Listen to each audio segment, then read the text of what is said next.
கர்த்தருடைய பரிசுத்த நாமத்துக்கு ஸ்தோத்திரம்.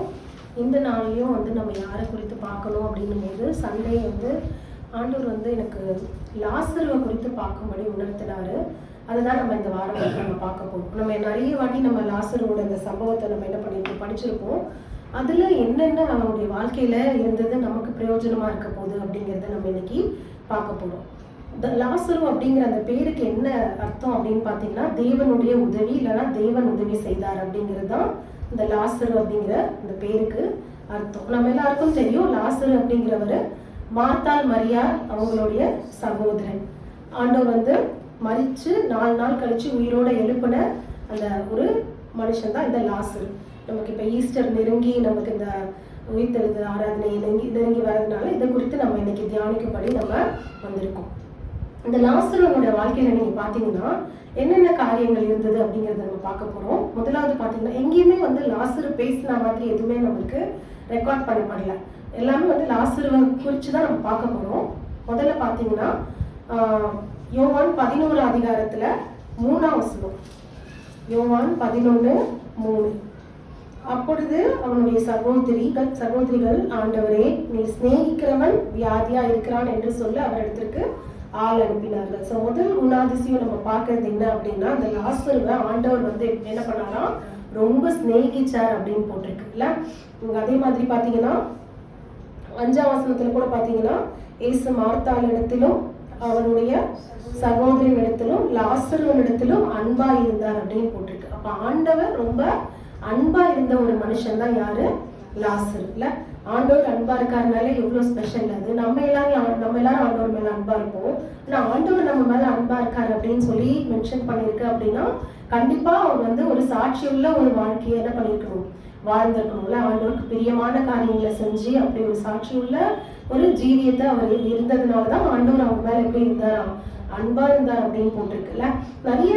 ரொம்ப நிறைய பரிசுத்தவான்களை குறித்து ஆண்டவர் இப்படி சாட்சியா நமக்கு எழுதப்படல. எப்படி சொல்றாங்க, நீ சிநேகிக்கிற லாசரு வியாதியா இருக்கிறான் அப்படின்னு சொல்லி அதுல நம்ம வாசிக்கிறோம். அதே மாதிரி அதுல 33ஆம் வசனம் கூட நம்ம வாசிச்சோம் அப்படின்னா, ஆண்டவர் அவங்க மேல அன்பு வச்சிருந்தாருன்னா, அவள் அழுகிறதையும் அவளோடு கூட யூதர்கள் அழுகிறதையும் இயேசு கண்ட போது ஆவியிலே கலங்கி என்ன பண்ணாராம், துயரம் அடைந்து இயேசு கண்ணீர் விட்டார் அப்படிங்கறத நம்ம பாக்குறோம். அந்த குடும்பத்து மேல பாத்தீங்கன்னா ஆண்டவர் ரொம்ப அன்பா இருந்திருக்காரு அப்படின்னு சொல்லி நம்ம வாசிக்கிறோம்.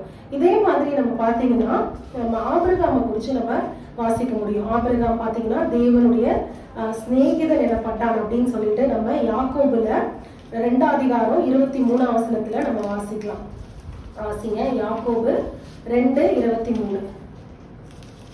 அப்படியே ஆபிரகாம் தேவனை விசுவாசித்தான், அது அவனுக்கு நீதியாக எண்ணப்பட்டது என்கிற வேத வாக்கியம் நிறைவேறிற்று. அவன் தேவனுடைய சிநேகிதன் எனப்பட்டான். தேவனுக்கு எப்படி இருந்தானா, அவன் ஒரு சிநேகிதன் மாதிரி இருந்திருக்கான் இல்ல. நீங்க பாத்தீங்கன்னா அதே மாதிரி ஏனோக்கு பாத்தீங்கன்னா அவரு என்ன பண்ணாரா, தேவனோடு கூட சஞ்சரிச்சு அவரோடு கூட எல்லாத்தையும் பேசிட்டு அப்படியே நடந்து போறத நம்ம வாசிக்க முடியுது. அதே மாதிரி பாத்தீங்கன்னா தானியேலை குறித்து சொல்லும் போது அவன் ரொம்ப பிரியமானவர் அப்படி, தேவனுக்கு பிரியமான தானியேல் அப்படின்னு சொல்லி நம்ம பாக்குறோம். அதே மாதிரி தாவீதை குறித்தும் சொல்லும் போது என் இருதயத்துக்கு ஏற்ற புருஷன் அப்படின்னு சொல்றாரு. நீங்க வாசிச்சீங்கன்னா அப்போஸ்தலருடைய நடவடிக்கைகள் 13ஆம் அதிகாரம் 22ஆம் வசனம். அப்போஸ்தலர் 13:22. பின்பு அவர் அவனை தள்ளி, இங்க பாத்தீங்கன்னா என்ன பண்றாரு, சவுலை தள்ளி தாவீதை அவர்களுக்கு ராஜாவாக ஏற்படுத்தி, ஈசாயின் குமாரனாகிய தாவீதை என் இருதயத்துக்கு ஏற்றவனாக கண்டேன், எனக்கு சித்தமானவைகளை எல்லாம் அவன் செய்வான் என்று அவனை குறித்து சாட்சி கொடுத்தார் அப்படின்னு நம்ம பார்க்கிறோம். அப்போ ரொம்ப சில பேரை குறிச்சுதான் ஆண்டவர் என்ன பண்றாரு, இப்படிப்பட்ட ஒரு சாட்சி கொடுத்திருக்காருல்ல. தாவீது பாத்தீங்கன்னா இருதயத்துக்கு ஏற்ற புருஷன் அப்படின்னு ஆண்டவர் சொல்றாரு. அதே மாதிரி தானியேல சொல்றாரு. அதே மாதிரி ஆபிரகாம் சிநேகிதன் சொல்றாரு. அதே மாதிரிதான் லாசருவை இயேசு இந்த உலகத்துல வாழ்ந்த போது இயேசு கிறிஸ்து என்ன பண்ணாராம், ரொம்ப ஒரு சிநேகித்த ஒரு மனுஷனாக ஒரு லாசர் இருந்திருக்காரு. நம்மளுக்கு கூட இப்ப எப்படிதான் இருக்கணும், ஆண்டவர் நம்மள நேசிக்கிறவங்களா இருக்கணும்ல. நம்ம உன்னத பாட்டுல பாடும்போது ஆண்டவர் என்ன சொல்றாரு, என் சிநேகிதியே அப்படின்னு சொல்லி ஆண்டவர் நம்மளை கூப்பிடுறாருல, என் உத்தமியே, என் புறாவே அப்படின்னு ஆண்டவர் கூப்பிடுறாரு. அப்போ நம்மளுடைய ஜீவியம், நம்மளுடைய வாழ்க்கை எப்படி இருக்கணும், ஆண்டவர் சிநேகிக்கிற மாதிரி நம்ம வாழ்க்கை இந்த உலகத்துல இருக்கணும். இது நம்ம முதலாவது பாக்குறது. 2வது பாத்தீங்கன்னா, ஆண்டவர் சிநேகித்த அந்த லாசரு எப்படி இருந்தானா, வியாதியா இருந்தான் அப்படின்னு சொல்லி நம்ம பாக்குறோம். இல்லை கிட்டத்தட்ட ஒரு கான்ட்ரடிக்ஷன் மாதிரி இருக்குல்ல. நம்மளாம் என்ன நினைக்கிறோம், நம்ம ஆண்டோருக்கு ஃப்ரெண்டு, இன்னைக்கு நமக்கு உலகத்திலே ஒரு ரொம்ப பெரியவங்களுக்கு ரொம்ப ஒரு நல்ல பதவியில் இருக்கவங்களுக்கு அவங்களுக்குலாம் ஃப்ரெண்டுனா நம்ம என்ன நினைப்போம், அவங்களுக்குலாம் எந்த பிரச்சனையும் இருக்காது, அவங்களுக்கு என்ன பிரச்சனை, எல்லாமே அவங்களுக்கு கிடைச்சிடும் ஈஸியா அப்படின்னு நம்ம நினைக்கிறோம் இல்லை. ஆனால் இங்கே பார்த்தீங்கன்னா வேதம் என்ன சொல்லுது, யோவான் 11:6 அவன் வியாதியா இருக்கிறதாக அவர் கேள்விப்பட்ட போது தாம் இருந்த இடத்திலே பின்னும் 2 நாள் தங்கினார் அப்படின்னு நம்ம வாசிக்கிறோம். ஸோ இங்க பாத்தீங்கன்னா நம்ம ஆண்டோருக்கு பிரியமா இருக்கிறதுனால நம்ம நம்மளுக்கு எந்த பிரச்சனையுமே நம்ம வாழ்க்கையில இருக்காது, நம்ம எல்லாமே சந்தோஷமா நம்மளுக்கு எல்லாமே நடக்கும் அப்படின்னு சொல்லிட்டு நம்ம என்ன பண்ண முடியாதான், நம்ம சொல்ல முடியாது இல்ல. நீங்க பாத்தீங்கன்னா அதுல 36ஆம் வசனத்துல கூட வாசிக்கும் போது அந்த யூதர்கள் சொல்றாங்க, அப்பொழுது யூதர்கள் இதோ இவர் அவனை எவ்வளவாய் சிநேகித்தார், இங்க இருந்திருந்தாருன்னா கண்டிப்பா இவனை சாகாமல் இருக்க பண்ணவும் கூடாதா, ஏன்னா சில குருடருடைய கண்ணெல்லாம் இவர் திறந்தாரே, இங்க இருந்திருந்தாருன்னா இவர் என்ன பண்ணிருப்பாரு, கண்டிப்பா அவனை சாக விட்டுருக்க மாட்டாரு அப்படின்னு சொல்றாங்க இல்ல. அப்போ சில நேரத்துல பாத்தீங்கன்னா நம்மளுக்குமே நம்ம ஆண்டோருக்கு பிரியமான நம்ம நடக்கும் போதும் சில நேரத்தில் நமக்கு பிரச்சனை வரும்போது நம்ம எல்லாருக்கும் ஒரு கேள்வி நம்மளுக்கு இருந்துகிட்டே இருக்கும்ல, ஏன் ஆண்டவர் இது என்னுடைய வாழ்க்கையில நீங்க அனுமதிச்சீங்க, ஏன் இது எனக்கு வந்துச்சு அப்படின்னு சொல்லிட்டு. அப்போ ஆண்டவருக்கு நம்ம பிரியமா இருக்கிறதுனால நமக்கு எந்த பிரச்சனையுமே இருக்காதுன்னு நம்ம என்ன பண்ண முடியாது, சொல்ல முடியாதுல்ல. ஏன்னா யோபனுடைய வாழ்க்கையை கூட நம்ம வாசிக்கும் போது பாத்தீங்கன்னா ஆண்டவரே சாட்சி கொடுக்குறாருல்ல சாத்தான் கிட்ட, அவன் உத்தமன், அவன் சன்மார்க்கன், அவன் தேவனுக்கு பயந்து பொல்லாப்புக்கு விலகுகிறவன் அப்படின்னு சொல்லி ஆண்டவர் சாட்சி கொடுக்கிறாரு. ஆனா 1:8 நம்ம வாசிக்கும் போது என்ன சொல்றாரு, யோபின் மேல் கவனம் வைத்தாயோ இவனை போல பூமியில ஒருத்தனும் இல்லை அப்படின்னு சொல்லும் போது சாத்தான் என்ன சொல்றாரு, என்ன சொல்றான், யோபு விருதாவாகவா தேவனை சிநேகித்து பயந்து நடந்தான், அவன் வீட்டையும் நீங்க எல்லாத்தையும் என்ன பண்ணிருக்கீங்க, வேலி அடிச்சு அவன் கைகளின் கிரியையெல்லாம் நீங்க ஆசீர்வதிச்சிருக்கீங்க, அதனாலதான் நீங்க அதை தொட்டு பாருங்க, அவன் என்ன பண்ணுவான், தேவனை விட்டு அவன் விலகி போயிடுவான் அப்படின்னு சொல்லிட்டு என்ன பண்றான், ஒரு சேலஞ்ச் பண்ணதை நம்ம பாக்குறோம். அப்ப யோபுக்கு அவன் தப்பு பண்ணதுனால அவனுக்கு எந்த பிரச்சனையும் வரல இல்ல, அவனுடைய அவனுடைய அந்த தேவன் மேல வச்சிருக்க விசுவாசம், அந்த நம்பிக்கை அதெல்லாம் ஸ்திரப்படுறதுக்கும் இன்னும் ஆண்டவர் அவனை டெஸ்ட் பண்றதுக்கும் அவனுக்கு அந்த போராட்டங்கள் பாடுகள் இதெல்லாம் அவனுடைய வாழ்க்கையில கடந்து வரதை நம்ம பாக்குறோம். நம்ம இப்ப மேல நம்ம பார்த்த மாதிரியே கூட நம்ம பார்க்கும்போது தானியேல் ஆண்டவருக்கு பிரியமான ஒரு தானியேல் தான்.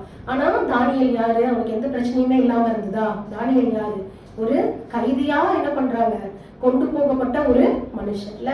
அதே மாதிரி நம்ம தாவீது ஆண்டவர் சொல்றாரு, என்னுடைய இருதயத்துக்கு ஏற்ற புருஷன் அப்படின்னு சொல்றாரு. தாவீதோட வாழ்க்கையில எந்த பிரச்சனையுமே இல்லாம இருந்ததா, இல்ல இல்ல. எவ்வளவு பிரச்சனை தாவீதோட வாழ்க்கையில, அவனோட குடும்பத்தாலேயே அவனுக்கு ஏகப்பட்ட பிரச்சனை இல்ல. சொந்த பிள்ளை அப்சலோம் நிமித்தம் அவன் உயிருக்கு போராடி உயிருக்கு பயந்து அவன் வாழ்ற ஒரு நிலைமையிலதான் தாவீதோட வாழ்க்கை இருக்கிறத நம்ம பாக்குறோம். அதே மாதிரி பாத்தீங்கன்னா ஆபிரகாம் தேவனுக்கு சிநேகிதன் அப்படின்னு சொல்றாரு. ஆபிரகாம் உடனே அவனுக்கு பிள்ளை இல்லை, ஆண்டவர் உடனே அவனுக்கு பிள்ளை கொடுத்துட்டாரா, வாக்குத்தத்தம் கொடுத்தாரு.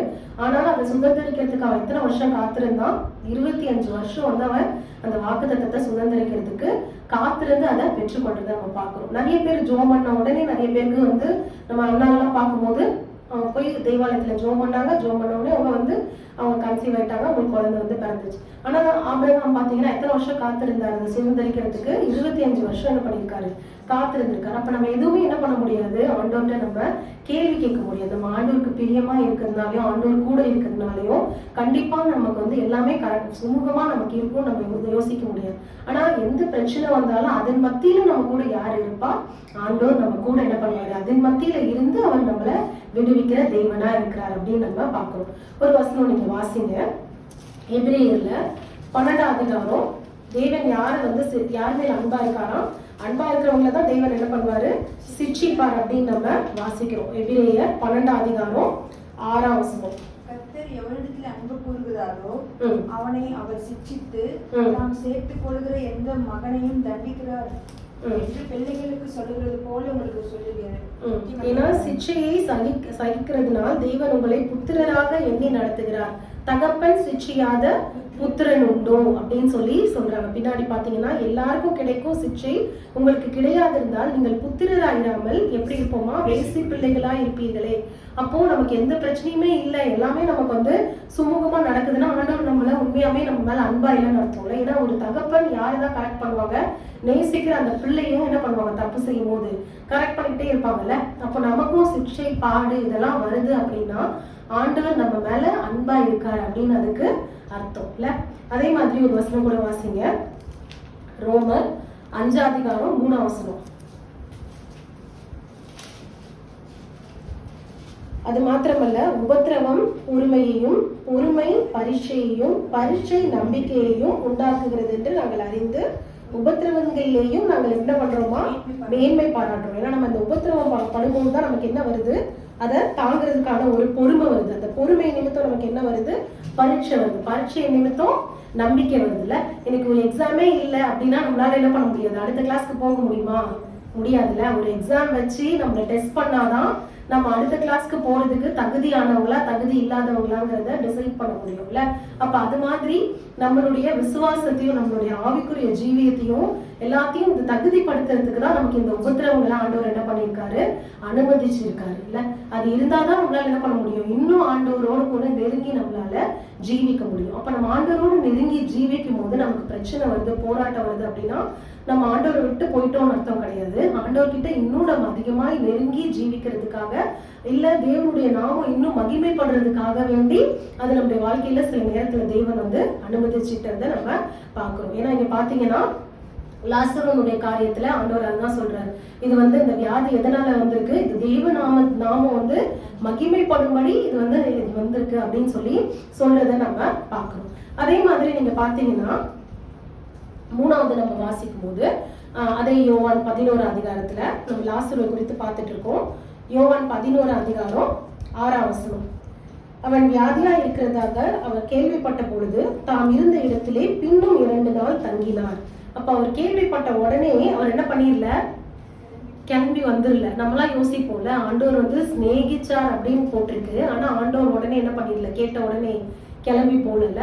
அவர் வந்து தாமதப்படுத்துறாரு. எதனால, அவருக்கு தெரியும் இன்னும் 2 நாள் கழிச்சு நம்ம போனாலும் லாசருவை நம்ம என்ன பண்ண போறோம், உயிரோடு நம்ம எழுப்ப போறோம் அப்படின்னு ஒரு திட்டத்தை ஆண்டவர் என்ன பண்ணிருக்காரு, ஆல்ரெடி வச்சிருக்காரு. அது மற்ற மக்கள் மத்தியில தெய்வ நாமம் மகிமைப்படணும். அதே மாதிரி கூட இருக்கிற அந்த சீஷர்கள் மத்தியிலையும் தெய்வ நாமம் என்ன பண்ணணும், மகிமைப்படணும். தேவனுடைய வல்லமையை அவங்க என்ன பண்ணணும், புரிஞ்சுக்கணும், அவங்க அறிஞ்சு கொள்ளணும். அப்படிங்கிறதுக்காக ஆண்டவர் என்ன பண்றாரு, தாமதப்படுத்துகிறத நம்ம பாக்குறோம். அப்ப சில நேரங்கள்ல தாமதங்கள் எதுக்கு அப்படின்னு பாத்தீங்கன்னா, தெய்வ நாமம் இன்னும் அதிகமா மகிமைப்படுறதுக்காக தான் அந்த தாமதங்கள் ஆண்டவர் என்ன பண்றாரு, நம்ம வாழ்க்கையில அனுமதிக்கிறாருல்ல.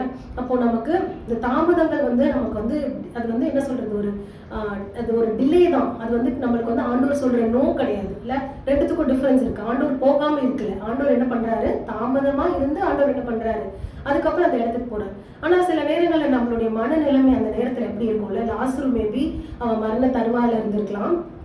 அவங்க சகோதரிகள் என்ன சொல்லியிருப்பாங்க, அவனை கம்ஃபர்ட் பண்றதுக்கு, ஆண்டவர்கிட்ட சொல்லி அனுப்பிட்டோம், கண்டிப்பா ஆண்டவர் என்ன பண்ணுவாரு, வந்துருவாரு அப்படின்னு. அப்ப அந்த லாசரோட இருதயம் வந்து எப்ப ஆண்டவர் வருவாரு அப்படின்னு என்ன பண்ணிட்டே இருந்திருக்கும், ஆண்டவர் வருவாரு, என்ன சுகமாயிருவேன் அப்படின்னு ஏங்கிட்டே இருந்திருக்கும்ல.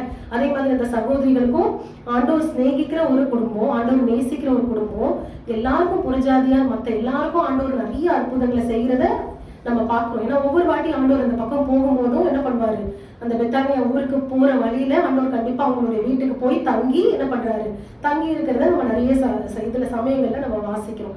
அப்போ அவங்க என்ன பண்ணிருப்பாங்க, அந்த குடும்பத்துல எல்லாருமே கண்டிப்பா ஆண்டவர் வந்துருவாரு அப்படின்னு சொல்லிட்டு என்ன பண்ணிருப்பாங்க, கடைசி வரையும் அந்த ஒரு நம்பிக்கை அவங்களுக்கு இருந்துகிட்டே இருந்திருக்கும்ல.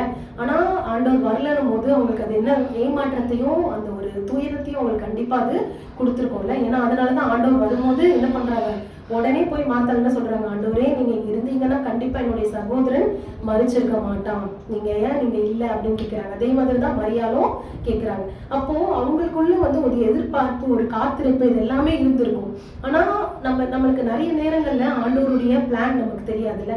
ஆண்டவர் ஏன்னா என்ன சொல்றாரு, என் நினைவுகள் உன் நினைவுகள் அல்ல, என் வழிகள் உன் வழிகள் அல்ல, அவருடைய நினைவு எப்பவுமே உயர்ந்ததா இருக்குது அப்படின்னு நம்ம வாசிக்கிறோம். அப்ப சில நேரங்கள்ல நமக்கு அது வந்து தெரியாம இருக்கலாம், நமக்கு அது புலப்படாம இருக்கலாம், இது ஏன் அப்படின்னு சொல்லிட்டு. ஆனா ஆண்டவருக்கு எல்லாத்துக்கும் எல்லாமே அவர் அறிஞ்ச தேவனா இருக்கா. அப்ப நம்ம என்ன பண்ணணும், பிளைண்டா அவரை நம்ம என்ன பண்ணணும், நம்பணும். பிளைண்டா அவரை நம்ம என்ன பண்ணணும், விசுவாசிக்கணும். அப்ப ஆண்டவர் என்ன பண்ணுவாரு, கண்டிப்பா அந்த காரியத்தை நமக்கு நிறைவேற்றி கொடுப்பார்.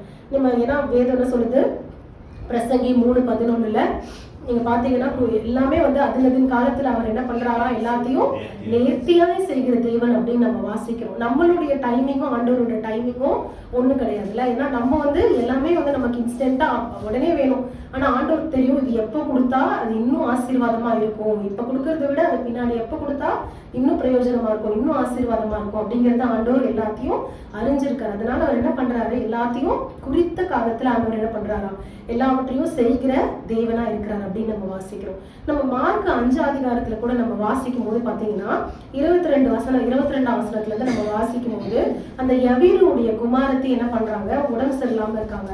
அப்போ அவங்க என்ன பண்றாங்க, யவீர் வந்து ஆண்டவரை பார்த்து என்ன சொல்றாரு, என் குமாரத்தி வந்து உடம்பு சரியில்லாம இருக்காங்க, நீங்க உடனே எங்க வீட்டுக்கு வரணும் அப்படின்னு கூப்பிடும் போது ஆண்டவர் கிளம்புறாரு.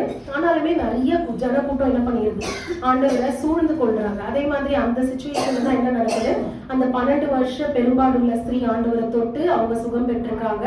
அப்போ அவங்க வந்து என்ன பண்றாங்க, யாரு ஆண்டவர் கேட்கிறாரு யார் என்ன தொட்டது அப்படின்னு சொல்லி நிறைய அந்த சம்பவங்கள்லாம் நடந்துட்டு இருக்கிறதுனால ஒரு டிலே வந்து வர்றாங்க. ஒரு டிலே வரும்போது அப்போ பாத்தீங்கன்னா அந்த யவீருடைய வீட்டுல இருந்து வந்து என்ன சொல்றாங்க, உங்க குமாரத்தை என்ன பண்ணிட்டாங்க, மறித்து போயிட்டா, அதனால நீங்க என்ன பண்ணாதீங்க ஆண்டவரை, இதுக்கப்புறம் நீங்க அவரை வந்து தொல்லைப்படுத்தாதீங்க அப்படின்னு சொல்லும் போது ஆண்டவர் என்ன சொல்றாரு, அப்ப அவங்களுக்கு எவ்வளவு பயம் இருந்திருக்கும்ல, நீ பயப்படாம என்ன பண்ண, விசுவாசம் உள்ளவனா இரு அப்படின்னு சொல்லி ஆண்டவர் என்ன பண்றாரு, அந்த யவீரனுடைய வீட்டுக்கு கடந்து போகிறத நம்ம பார்க்கிறோம்.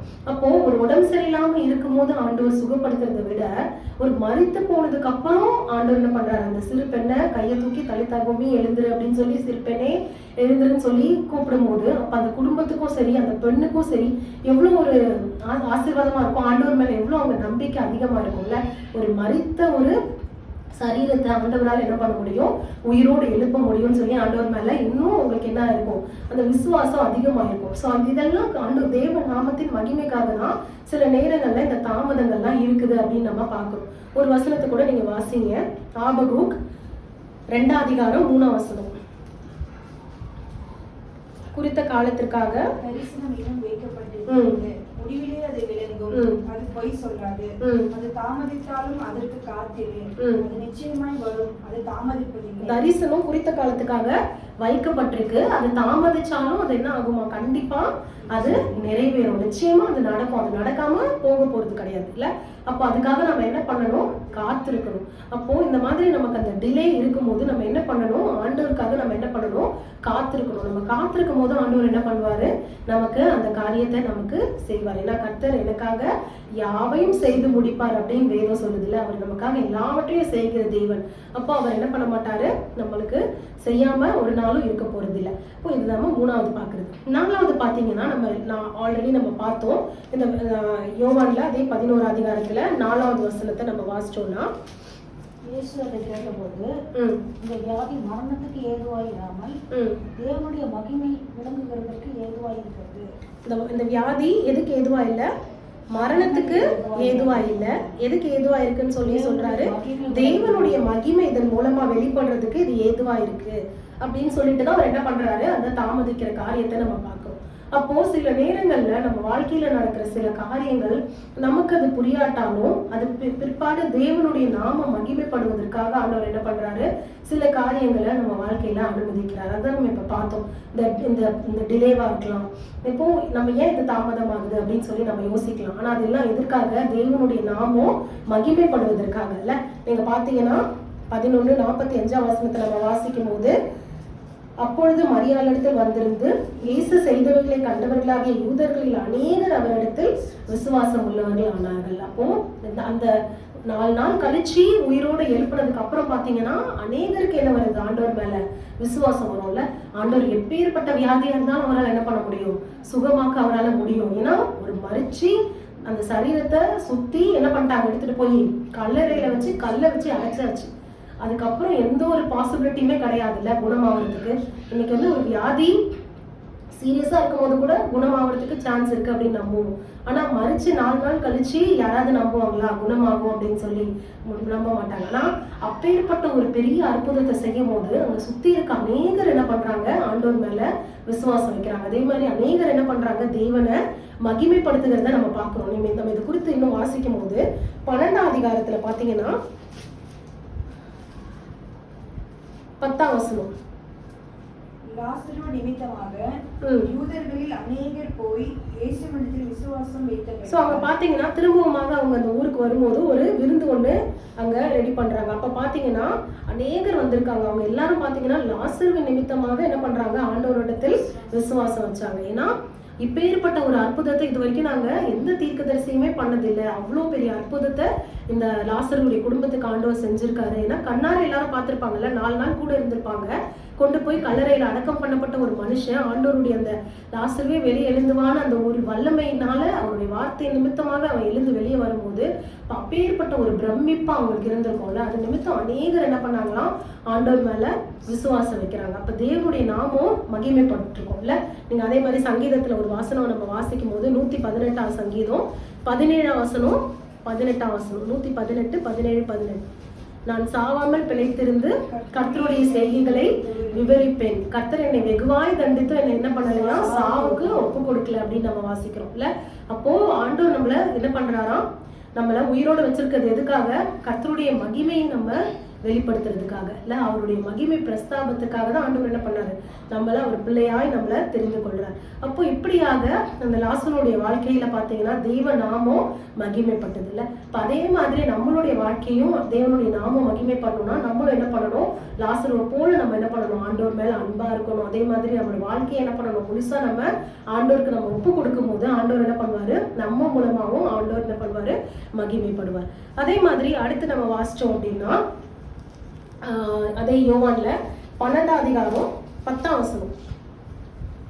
லாசரு நிமித்தமாக யூதர்களில் அநேகர் போய் இயேசுவினிடத்தில் 10 வாசிச்சிட்டோம். 11 பிரதான ஆசாரியர்கள் லாசருவையும் கொலை செய்ய ஆலோசனை பண்ணினார்கள். ஏன்னா நம்ம நிறைய வாட்டி பார்த்திருக்கோம், ஆண்டவர் அற்புதம் செய்யும் போதெல்லாம் அவங்க என்ன பண்றாங்க, ஆண்டவர் எப்படியாச்சும் கொலை பண்ணணும்னு என்ன பண்றாங்க, வகை தேடி அவங்க சுத்திட்டு இருக்கிறத நம்ம பாக்குறோம்.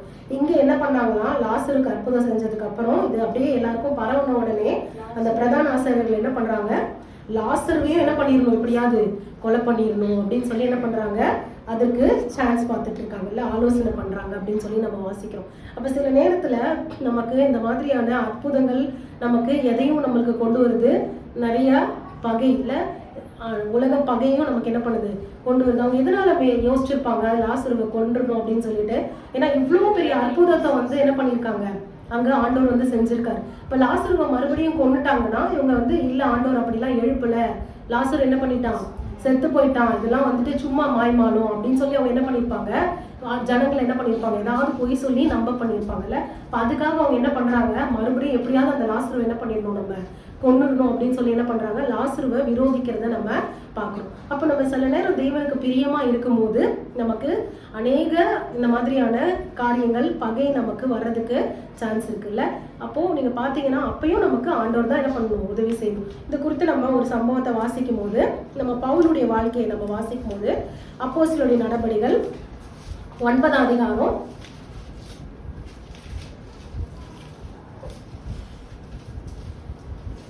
நீங்க பாத்தீங்கன்னா பவுல் வந்து ஃபர்ஸ்ட் நமக்கு எல்லாருக்கும் தெரியும், அவர் வந்து எதுக்காக அவர் வந்து அனுப்பப்பட்டாரு, யாரெல்லாம் வந்து ஆண்டவர் வந்து பிரசங்கிக்கிறாங்களோ அவங்களெல்லாம் என்ன பண்ணணும், பிடிச்சு சிறைச்சாலையில போடுறதுக்காக வந்த ஒரு அதிகாரி தான். இப்போ நீங்க பாத்தீங்கன்னா 20ஆம் வசனத்துல தாமதமின்றி கிறிஸ்து தேவனுடைய குமாரன் என்று என்ன பண்றாங்க, ஆலயங்கள்ல பிரசங்கிக்க ஆரம்பிக்கிறார். இதை கேட்ட எல்லாரும் என்ன பண்றாங்க, ஆச்சரியப்பட்டு எருசலேமில் இந்த நாமத்தை தொழுது கொள்ளுகிறவர்களை நாசமாக்கி இங்கேயும் அப்படிப்பட்டவர்களை கட்டி பிரதான ஆசிரியத்துக்கு கொண்டு போகும்படி வந்தவன் தானே இவன் அப்படின்னு சொல்லி என்ன பண்றாங்க, அந்த பவுலை குறிச்சு என்ன பண்றாங்க, அவங்க பேசுறாங்க. அதே மாதிரி சவுல் அதிகமாக திடன் கொண்டு இவரே கிறிஸ்துவென்று திருஷ்டாந்தப்படுத்தி தமஸ்குவில் குடியிருக்கிற யூதர்களை கலங்க பண்ணினான் அப்படின்னு போட்டிருக்கு. அப்போ பாத்தீங்கன்னா 23ல யூதர்கள் அவனை கொலை செய்யும்படி என்ன பண்றாங்க, ஆலோசனை பண்றாங்க. அதே மாதிரிதான் எப்படி ஆண்டவரை கொலை செய்யணும்னு சொல்லி ஆலோசனை பண்றாங்களோ அதே மாதிரி நிறைய நேரங்கள்ல அவங்க என்ன பண்றாங்க, சீஷர்களையும் பவுலையும் என்ன பண்றாங்க, கொலை செய்யணும் அப்படின்னு சொல்லி என்ன பண்றாங்க, நிறைய ஆலோசனைகளை அவங்க பண்றதை நம்ம பாக்குறோம். அப்போ இப்பேற்பட்ட ஒரு பகை வந்தாலும் நம்ம என்ன பண்ணக்கூடாது, அதுக்காக நம்ம பயப்படக்கூடாது இல்ல. நம்ம ஆண்டவர் தான் உண்மையான தேவன் அப்படிங்கிறத நம்ம என்ன பண்ணணும், எல்லா சூழ்நிலையிலையும் நம்ம பயப்படாம என்ன பண்ணணும், அறிவிக்கணும். அதே மாதிரி ஆண்டவர் நமக்கு செஞ்ச அற்புதங்களை அற்புதங்களை நம்ம என்ன பண்ணணும், மற்றவங்களுக்கு நம்ம அறிவிக்கிறவங்களா இருக்கணும். ஏன்னா ஒரு லாசருடைய வாழ்க்கையில அவனுக்கு செஞ்ச அற்புதத்தை அவங்க என்ன பண்ணாங்க, அடுத்த நாள் மற்ற எல்லாருக்கும் அவங்க அறிவிச்சு நிறைய ஜனங்கள் இன்னும் ஆண்டவர்கிட்ட வர்றதுக்கு அவங்க என்ன பண்ணாங்க, வழி வகுத்தாங்க. அப்ப அதே மாதிரி நம்மளுடைய வாழ்க்கையிலும் நமக்கு ஆண்டவர் செய்யற நன்மைகள் அற்புதங்களை மற்றவங்களுக்கு நம்ம ஷேர் பண்ணும்போது என்ன ஆகும், அநேகர் இன்னும் ஆண்டவர் மேல விசுவாசம் வைப்பார்கள், அநேகர் இன்னும் ரட்சிக்கப்படுறதுக்கு அது ஏதுவா இருக்கும். அடுத்து நம்ம வாசிக்கும் போது அதே யோவான் 11 அதிகாரத்துல 39வது வசனம். இயேசு கல்லை எடுத்து போடுங்கள் என்றார். மரித்தவனுடைய சகோதரியாகிய மார்த்தாள் அவரை நோக்கி, ஆண்டவரே, இப்பொழுது 4 நாளாயிற்று என்றார். இப்போ இங்க வந்துட்டு நம்ம இதெல்லாம் இந்த சம்பவத்தெல்லாம் நிறைய வாட்டி வாசிச்சிருப்போம், அதனால திரும்ப நம்ம வாசிக்கல. என்ன நடக்குது, ஆண்டவர் வந்து 4 நாள் கழிச்சு வராரு.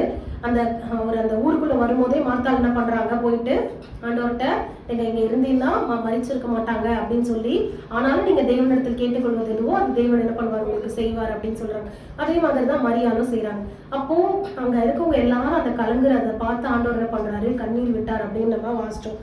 அதே மாதிரி ஆண்டவர் என்ன பண்றாரு, ஆண்டவர் அந்த அற்புதத்தை செய்யறதுக்கு என்ன சொல்றாரு, அந்த கல்லை என்ன பண்ணுங்க, எடுத்து போடுங்க. அப்ப அந்த கல் வந்து எப்படி இருக்கு, ஒரு தடையா இருக்கு இல்ல. அப்ப அந்த லாசர் வெளியே வரணும், ஒரு அற்புதம் நடக்கணும் அப்படின்னா அந்த தடுத்துட்டு இருக்கிறது என்னது, அந்த கல். அப்ப அந்த கல்லை எடுத்து போட்டாதான் லாசர் என்ன பண்ண முடியும், வெளியே என்ன பண்ண முடியும், வர முடியும். இப்போ இது வந்து நமக்கு நிறைய விஷயங்கள், இந்த கல்லுங்கிறது இந்த மாதிரி நமக்கு தடைங்கிறத நிறைய இடத்துல நம்ம வேதத்துல நம்ம வாசிக்கிறோம்ல. அப்ப நம்ம ஆசீர்வாதத்தை பெற்றுக்கொள்ள முடியாதபடிக்கு, அதை அனுபவிக்க முடியாதபடிக்கு நமக்கு ஏதாவது தடை இருக்கு அப்படின்னா நம்ம இம்மீடியட்டா அதை என்ன பண்ணணும், அந்த தடை என்னன்றதை பார்த்து அதை நம்ம எடுத்து போட்டு நம்ம சரி செய்யும் போது ஆண்டவர் நம்மளை ஆசீர்வதிக்கிறதுக்கு ஒரு வழி வந்து திறக்கப்படும். அப்ப அதுதான் ஆண்டவர் இங்க சொல்றாரு, அந்த கல்லை என்ன பண்ணுங்க, எடுத்து போடுங்க. அப்ப அவங்க சகோதரி என்ன சொல்றாங்க, 4 நாள் ஆயிடுச்சு, இப்ப அந்த கல் எடுத்து போட்டா அந்த கல்லுல இருந்து என்ன வரும், நாற்றம் வரும் அப்படின்னு சொல்லி அவங்க சொல்றாங்க. ஆனாலும் ஆண்டவர் என்ன சொல்றாரு, நீ விசுவாசித்தா என்ன பண்ணுவ, தேவனுடைய மகிமையை காண்பேன் என்று நான் உனக்கு சொல்லவில்லையா அப்படின்னு சொல்லி ஆண்டவர் என்ன பண்றாரு, திரும்பமா ஒரு ஜெபிச்சு என்ன பண்றாரு, அந்த லாசருவை கூப்பிடுகிறத நம்ம பாக்குறோம். அப்ப அதே மாதிரிதான் ஆண்டவர் வந்து நம்ம எல்லாருக்கும் தெரியும், அவருக்கு சிலுவையில மரித்த பிறகும் என்ன பண்றாங்க, ஆண்டவர் அந்த சிலுவையில வச்சுட்டு ஒரு பெரிய கல் இடத்துல வந்து என்ன பண்றாங்க, அந்த கல்லறையில மூடுகிறத நம்ம பாக்குறோம் இல்ல. ஆனா பாத்தீங்கன்னா அந்த இடத்துல அந்த கல் எப்படி இருந்ததுதான், புரட்டப்பட்டு இருந்தது, யாரும் எடுத்து போடல. ஆண்டவருடைய வல்லமை, அதுதான் லாசருவினுடைய மரணத்துக்கும் ஆண்டவருடைய மரணத்துக்கும் இருக்க வித்தியாசம் இல்ல. கல்லு புரட்டப்பட்டிருக்கு, ஆண்டவர் என்ன பண்ணிட்டாரு, அதுக்கு முன்னாடியே உள்ள இருந்து உயிர் தெழுந்துட்டார். எந்த கல்லும் எந்த தடையும் என்ன பண்ண முடியாது, அவரை தடுத்து நிறுத்த முடியாது இல்ல. அதே மாதிரி ஒரு வசனம் வாசிங்க, மத்தேயு 23 அதிகாரம் 27 வசனம். பரிசேயர் குறித்து ஆண்டவர் சொல்றத நம்ம வாசிப்போம். மத்தேயு 23.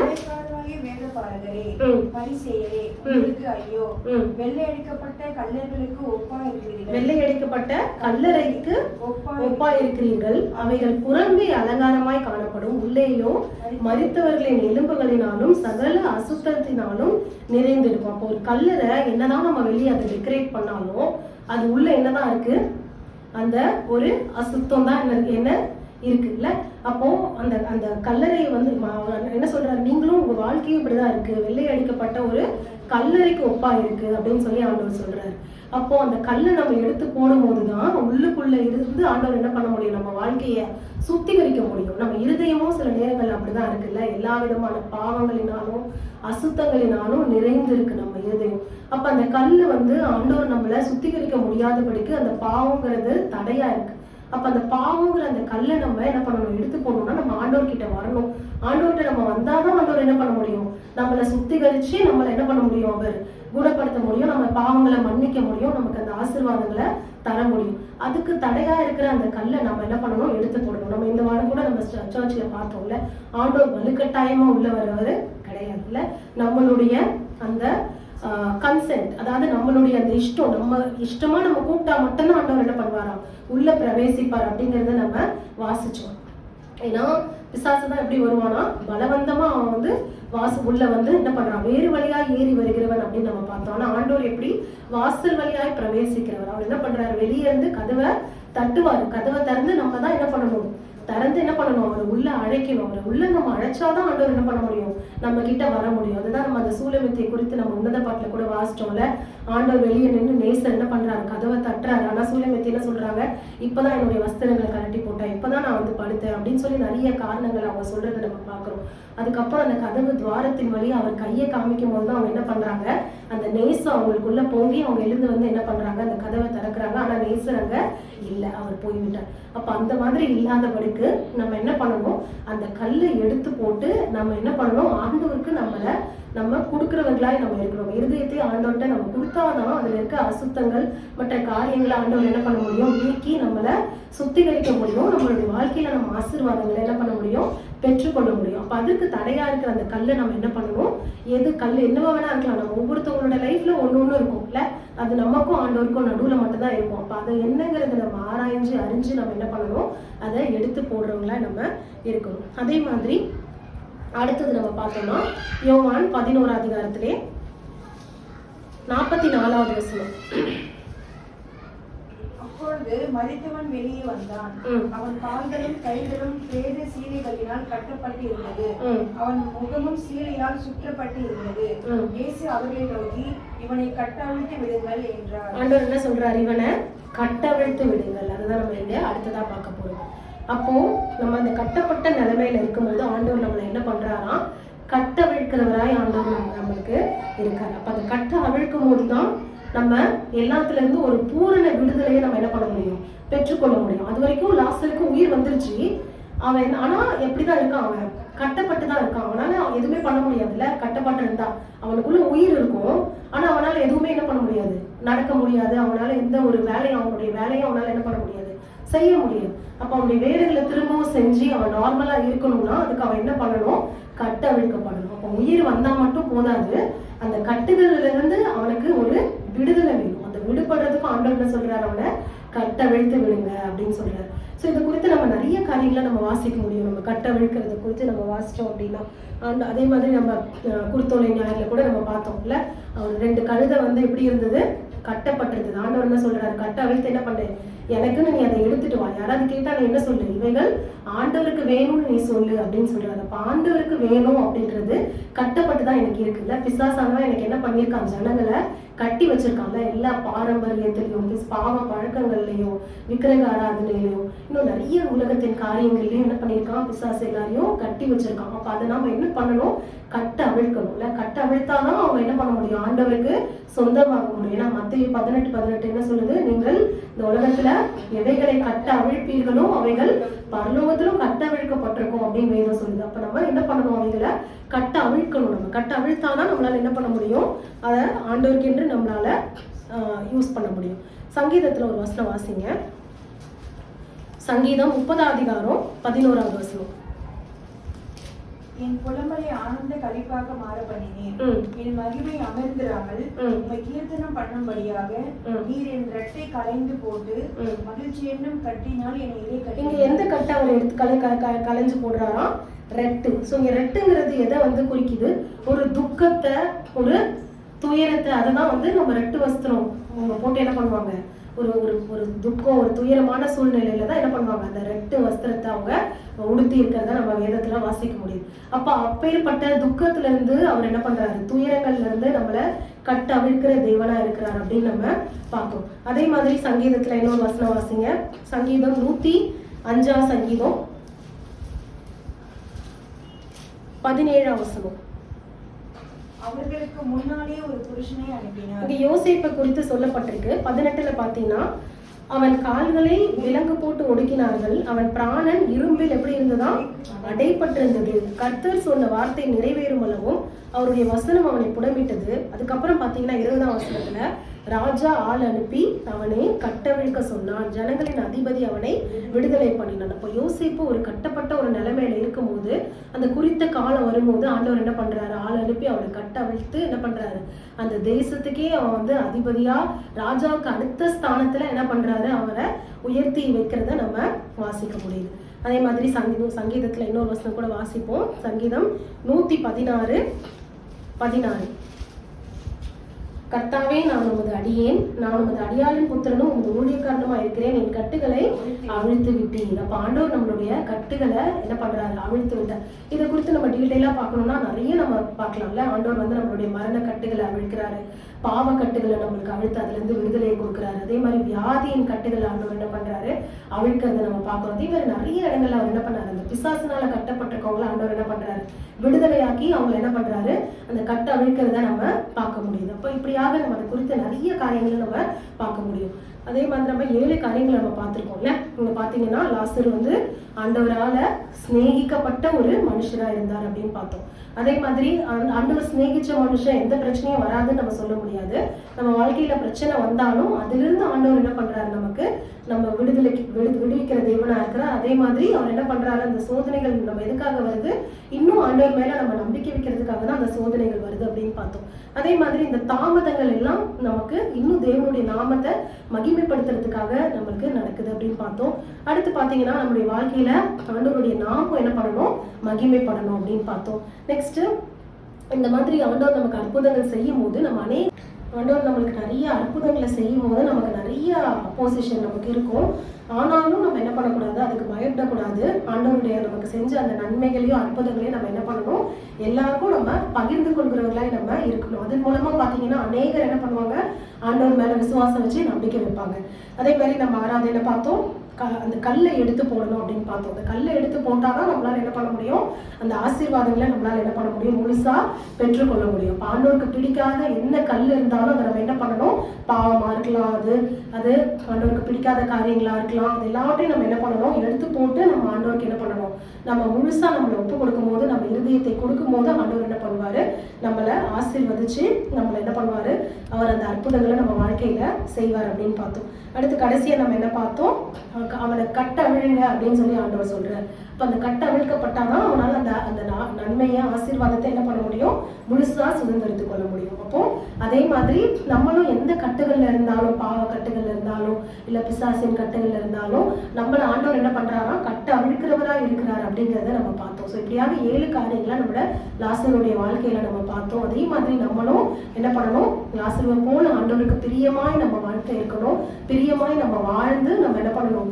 லாசருவை போல நம்ம என்ன பண்ணணும்? தெய்வ நாமம் நம்ம வாழ்க்கையில மகிமைப்படும்படியாக நம்ம இடம் கொடுக்கணும். கர்த்தருடைய பரிசுத்த நாமத்துக்கு ஸ்தோத்திரம். Praise the Lord. Hallelujah.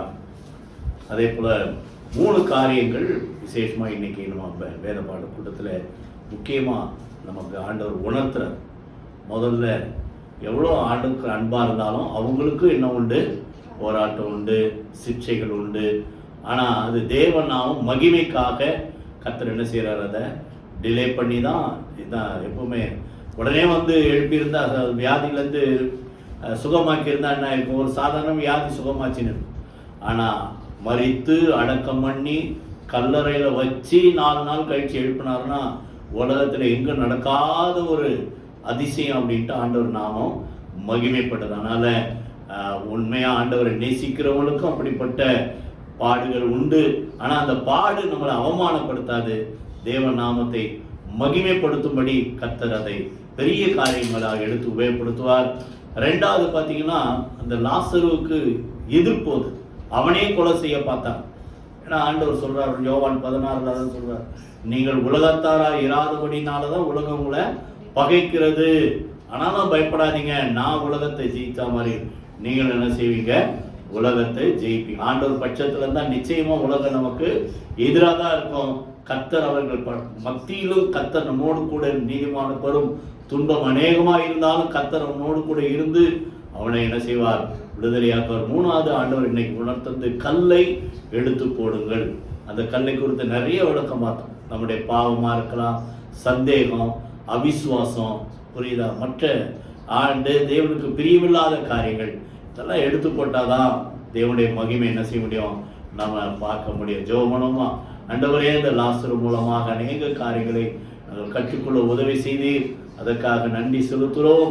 ஆண்டவரே, மரித்து கல்லறையில வைத்து 4 நாள் ஆன லாசருவை உயிரோட எழுப்பின ஆண்டவரே கர்த்தாவே, சகலத்தையும் செய்ய வல்லவர் என்பதை நாங்கள் இது மூலமா அறிந்து கொள்கிறோம். இப்படிப்பட்ட வல்லமை உள்ள தேவன் ஆண்டவரே, வியாதி பலவீனங்கள் நோய்களை நீக்குவது உமக்கு ரொம்ப லேசான காரியம் ஆண்டவரே.